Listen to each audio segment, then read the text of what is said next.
Okay everyone, welcome back to OOP to Premium, and in this particular video we're going to go ahead and discuss something in a little bit more depth, and that is the use of the essential equipment items.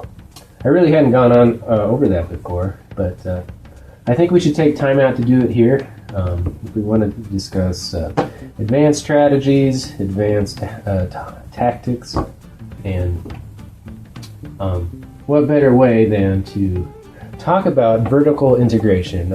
If anybody's taken any business classes, they probably know a thing or two about this topic. It's pretty fundamental to all economic models out there. If you essentially control all of the essential aspects of production, then you can definitely lower your costs, right? And so how do we do that? In this particular game, you can lower your costs very simply by owning one of the essential equipment items. You own the disc. It's doubly rewarding because not only does it have the built-in benefits of ownership, it also has the additional aspect of cutting your costs. It cuts your costs, and it also provides a passive income, right? Because everyone has to come to you in order to use the disc.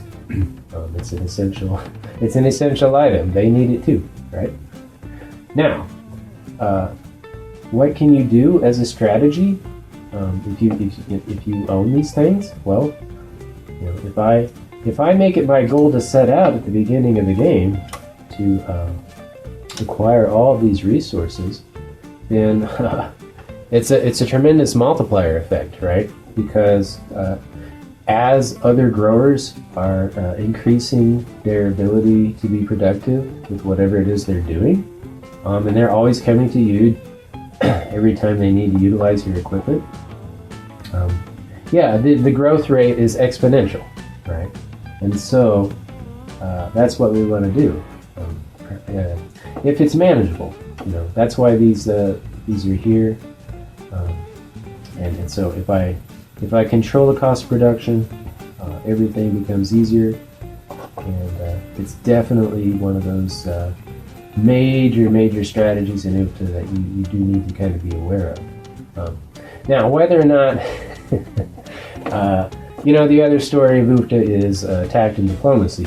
If you make it your goal in life to try to acquire all these resources to the detriment of others, that may bounce back against you, right? And so that's kind of the nice, what do we call it?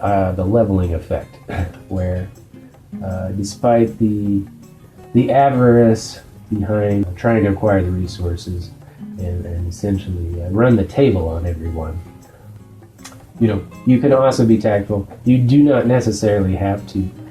There's nothing in UFTA that compels you to collect the income or the rent from others. You don't have to. The bigger player, or the more magnanimous player, will realize that the game is, it opens up more fun, more variety, if perhaps you don't do that.